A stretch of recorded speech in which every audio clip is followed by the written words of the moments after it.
Babe, alam ko kung bakit tinigil mo dito yung kotse. May balak ka sa akin, no?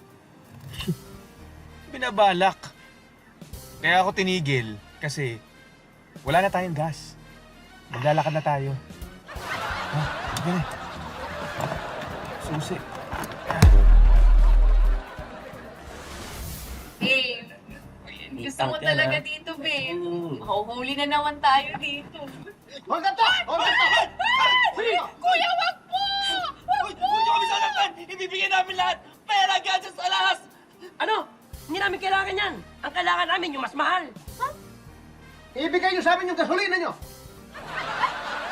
Gasolina! Sige po! Dear, naalala mo pa pala na dito ka nag-propose sa akin.